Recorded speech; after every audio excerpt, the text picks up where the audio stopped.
আজ ১৩ই বৈশাখ ২৭শে এপ্রিল সোমবার। আজকের দিনে গোটা ভারতবর্ষে পালন করা হচ্ছে মোহিনী একাদশী ব্রত। হিন্দু পুরাণে ভগবান বিষ্ণুর মোহিনী অবতার ধারণের বিষয়টি কেবল একটি রূপান্তরের গল্প নয়, বরং এর গভীর আধ্যাত্মিক ও দার্শনিক অর্থ রয়েছে। মোহিনী হল ছলনা, মুগ্ধতা এবং ঐশ্বরীয় শক্তির প্রতীক, যা সমুদ্র মন্থনের অমৃত বণ্টনে দেবতাদের সাহায্য করতে অবতীর্ণ হয়েছিলেন। এর অন্তর্নিহিত অর্থ হল ভ্রম বা মায়ার মাধ্যমে অশুভ শক্তির দমনে বুদ্ধিমত্তার প্রয়োগ, কাম লালসাকে নিয়ন্ত্রণ করা এবং পরমেশ্বরের নারী ও পুরুষ উভয় রূপেরই সমান আধ্যাত্মিক গুরুত্ব। মোহিনী হলেন বিষ্ণুর মায়া বা বিভ্রমের রূপ, যিনি তার মুগ্ধকর সৌন্দর্যের দ্বারা অসুরদের বিভ্রান্ত করে অমৃত দেবতাদের হাতে তুলে দিয়েছিলেন। আপনারা ভস্মাসুরের গল্প নিশ্চয়ই শুনেছেন। ভস্মাসুর যখন অমরত্বের দম্ভে মত্ত ছিল, তখন ভগবান বিষ্ণু মোহিনী রূপে তার বুদ্ধিকে ভ্রমিত করেন। এর অন্তর্নিহিত অর্থ হল, মানুষ যখন লালসা বা অহংকারে অন্ধ হয়ে যায়, তখন মহাজাগতিক মায়া তাকে সত্য পথ থেকে বিচ্যুত করে। মোহিনী শব্দের অর্থই হলো যিনি মুগ্ধ করেন বা বিভ্রান্ত করেন। ভগবান বিষ্ণু দেখিয়েছেন যে মায়া বা ছলনাও ধর্মের রক্ষায় একটি কার্যকরী হাতিয়ার হতে পারে। মোহিনী অবতার প্রমাণ করে যে ঈশ্বর পুরুষ বা নারীর সীমাবদ্ধতার ঊর্ধ্বে। মোহিনী অবতার প্রমাণ করে যে ঈশ্বর পুরুষ বা নারীর সীমাবদ্ধতার ঊর্ধ্বে। তিনি পরিস্থিতি অনুযায়ী যে কোনো রূপ ধারণ করতে পারে। এখন আমরা মোহিনী একাদশীর ব্রত মাহাত্ম্য শ্রবণ করব। মোহিনী একাদশী। কুর্মপুরাণে বৈশাখ শুক্লপক্ষের মোহিনী একাদশীর ব্রত মাহাত্ম্য বর্ণনা করা হয়েছে। মহারাজ যুধিষ্ঠির বললেন, হে জনার্দন, বৈশাখ মাসের শুক্লপক্ষী একাদশীর কী নাম, কী ফল, কী বিধি, এ সকল কথা আমার নিকট বর্ণনা করুন। উত্তরে ভগবান শ্রীকৃষ্ণ বললেন, হে ধর্মপুত্র, আপনি আমাকে যে প্রশ্ন করেছেন, পূর্বে শ্রীরামচন্দ্র বশিষ্ঠের কাছে একই প্রশ্ন করেছিলেন। তিনি জিজ্ঞাসা করেছিলেন, হে মুনিবর, আমি জনক নন্দিনী সীতার বিরহজনিত কারণে বহু দুঃখ পাচ্ছি, তাই একটি উত্তম ব্রতের কথা আমাকে বলুন, যার দ্বারা সর্বপাপ ক্ষয় ও সর্বদুঃখ বিনষ্ট হয়। এই কথা শুনে বশিষ্ঠদেব বললেন, হে রামচন্দ্র, তুমি উত্তম প্রশ্ন করেছ। যদিও তোমার নাম গ্রহণেই মানুষ পবিত্র হয়ে থাকে, তবুও লোকের মঙ্গলের জন্য তোমার কাছে সর্বশ্রেষ্ঠ ও পরম পবিত্র একটি ব্রতের কথা বলছি। বৈশাখ মাসের শুক্লপক্ষিয়া একাদশী মোহিনী নামে প্রসিদ্ধা।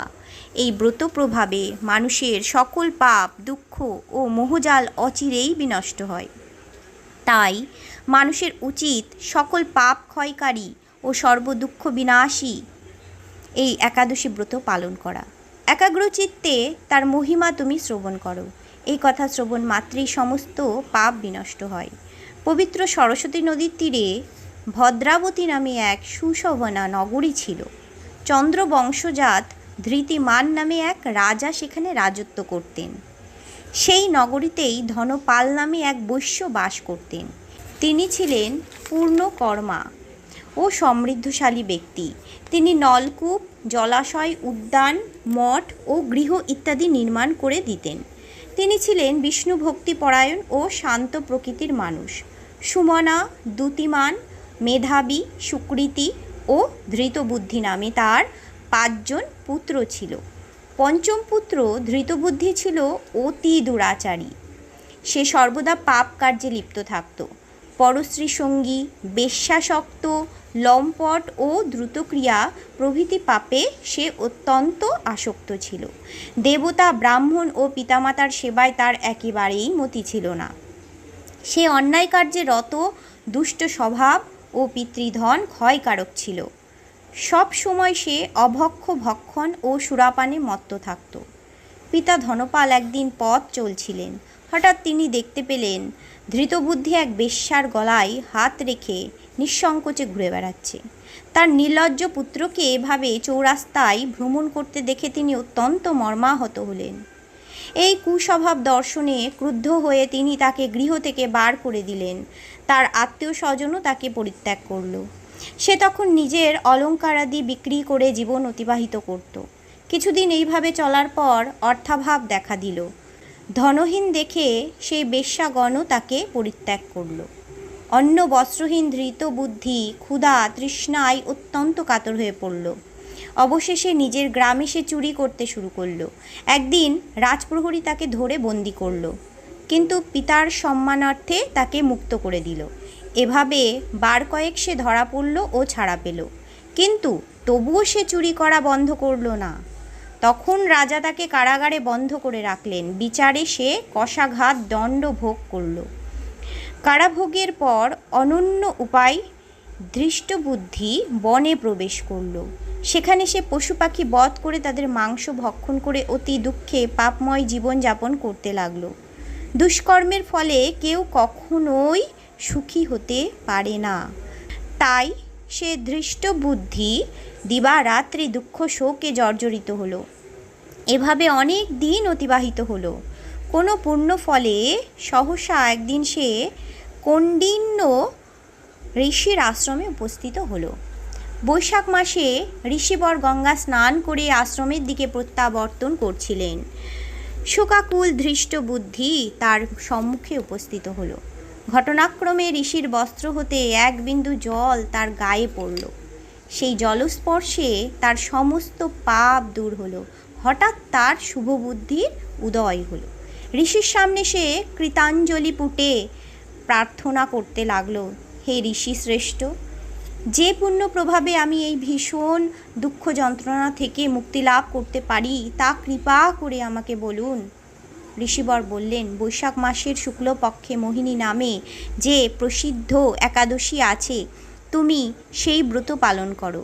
এই ব্রতের ফলে মানুষের বহু জন্মার্জিত পর্বত পরিমাণ পাপ রাশিও ক্ষয় হয়ে থাকে।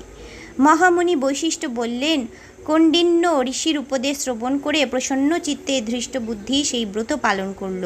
হে মহারাজ রামচন্দ্র, এই ব্রত পালনে সে নিষ্পাপ হল, দিব্য দেহ লাভ করল।